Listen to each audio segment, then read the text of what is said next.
Hey guys, welcome back to the channel. So I just want to give you guys a quick update. My 5010 is complete for now. I've got it super rideable, super fun. I just rode around the street.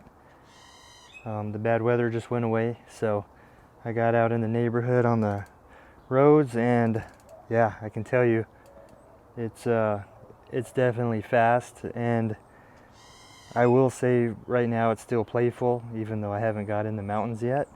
But I'm at 30 pounds. I weighed it, 30 pounds exactly, with aluminum handlebars and a carbon carbon fixed seat post to save a little weight and try to have less distractions. So I kind of wanted on this build to have just a fast all-around bike, good for cross country, good for enduro, good for just trail riding, good for playing around on.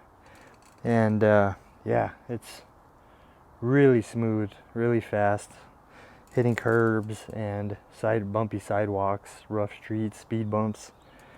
Much quicker than my old one, much smoother, much more plush. The rear shock seems bottomless, just like they say, and I'm really excited. This is a medium 5010cc V5 model. I went with X01 cranks, shifters, cable shifters. I went with the i9 Hydra wheels, aluminum, MX. I went with flat pedals from DMR. RockShox Pike Ultimate forks. I'm not sure if these are Buttercup or not, because there's no Buttercup sticker on the fork, which is kind of weird. So I bought the frame and the forks from Competitive Cyclist, and they assembled the forks for me because I don't have any fork tools. I don't have any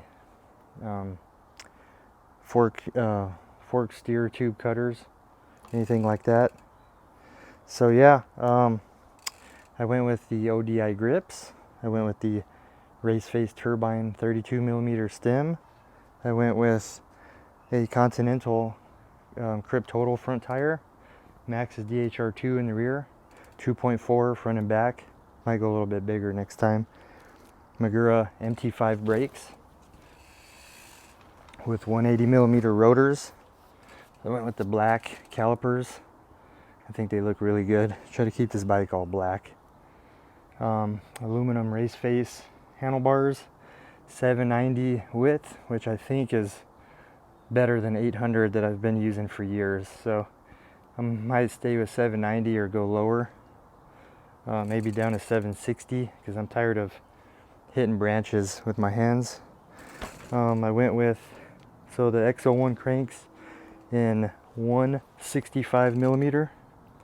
We'll see how that does on XC racing, but so far I like it. I went with the XX1 chain and XX1 rear sprocket. Looks really good. Black chain, and yeah, X01 cable shifters. Other than that, yeah, we're gonna do some more riding videos, so stay tuned. And the suspension, the shock definitely does feel like a coil shock, just like they say. I mean, I thought it was marketing, but I think this bike is gonna be really good. So, and I have a carbon fiber Santa Cruz bottle cage. So yeah, regular Volt seat. I've got an ergon coming in. This Volt is really slippery. It's an old one. It's like 2015 model, so old days stuff. But yeah, I'm excited to get out there and show you guys what I got. I'm pretty good at riding. Not the best, but I'm definitely up there with skill. So yeah, I'm excited to ride with you guys and make some more videos for you guys. So subscribe if you haven't already, and thanks for watching. I'll see you guys really soon. Weather's getting good. First non-windy day in months. So yeah, I'll see you guys on the trail. Have a good day.